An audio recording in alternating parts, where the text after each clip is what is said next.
Yellowfin Signals operates in the background. It's constantly looking at changes in your data.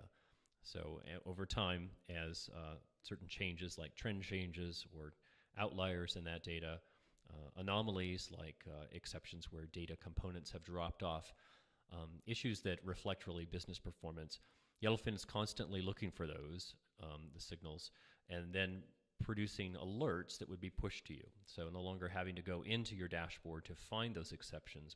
Yellowfin Signals will actually show them, will produce them and send them to you. Once you're notified of that exception from Signals, you can then log in and come to your timeline in Yellowfin, where you'll see here the signal. In this case, I'm actually looking at where my invoice or revenue amount has increased by a considerable amount for a demographic, one of the key demographics in my business, the adventure demographic. So if I click in, I can actually analyze that signal further. So once in the context of this particular signal, in this case, the change in trend for the amount that I've invoiced for the demographic adventure, I can look at this further. So I'll close this, we'll come back to this in just one second, but here I can actually look at the previous trend that was occurring. I also notice that there's a gap in the data. That may be something else I want to look at. But I'm interested in the uptick. That's a good thing that we're, the profitability or the invoice amount is increasing here, but I may want to explore why that's happening. And so I can use components here, this time slider, to actually narrow in on the data a bit further so that I can look at the degree to which those that trend changed, that increases those period in time. So the signal is notification that it just invites me to come in here and look at things a bit further, and that's what Yellowfin is doing.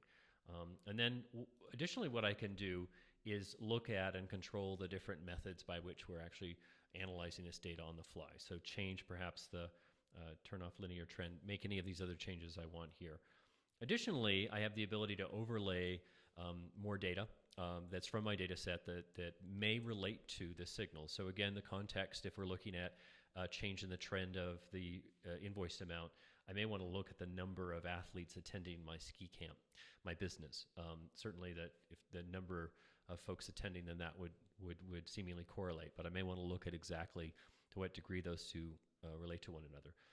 Additionally, I may want to look at the age at camp. So within that change in the adventure demographic, it could be driven by different age changes that are attending my ski camps there.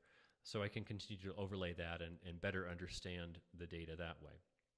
Additionally, if I scroll down a bit, you notice that we have relevance that's shown here. Relevance is basically looking at the particular signal and putting it in a larger context. So for instance, if I'm looking at the change in trend for my adventure demographic, I may want to look at that in context of all demographics, right? Has that shift mirrored what's happening in other demographics across the board, or is it just specific to the adventure demographic? The next step I might want to take once I have this information is to engage with my colleagues on this. And so perhaps I want to loop in my finance director on this and ask him to take a look at this particular component. Once that's submitted to him, that this collaboration component within Yellowfin will send him the analysis that I've just looked at, the signal, along with all of the comments that I've made. And he can respond to me, and we can collaborate right within the application. No more cutting and pasting out to email, offline systems. Everything is right in Yellowfin, and with Signals providing all the information.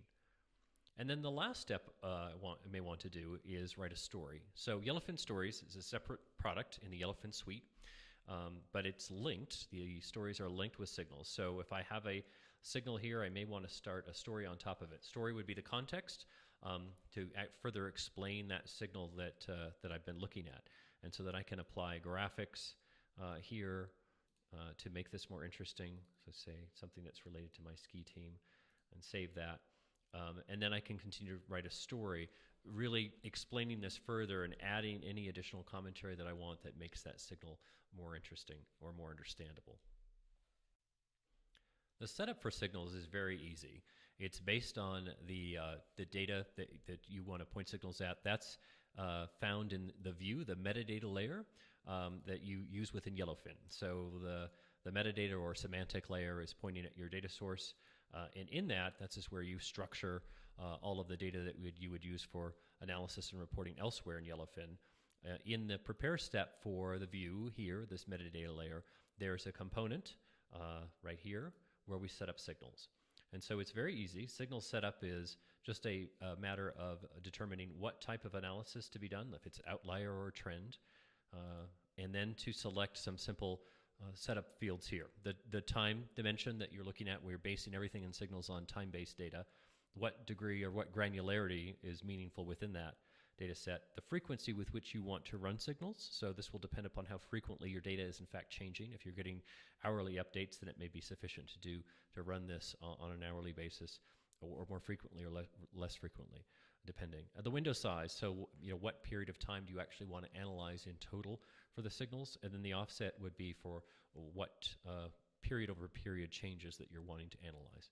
And then once you've set that up, it's simply a matter of selecting the metrics that you want signals to monitor and by which dimensions within that particular data set. So in this case, we've chosen just the invoiced and profit amounts, and then we're looking at perhaps the demographics that are driving that, maybe just a few of those, and then hitting continue. And lastly, we'll just adjust the sensitivity. So this will, if we turn down the sensitivity, fewer signals, up the sensitivity for more signals, something that you can adjust and tune as you go along. And that's it.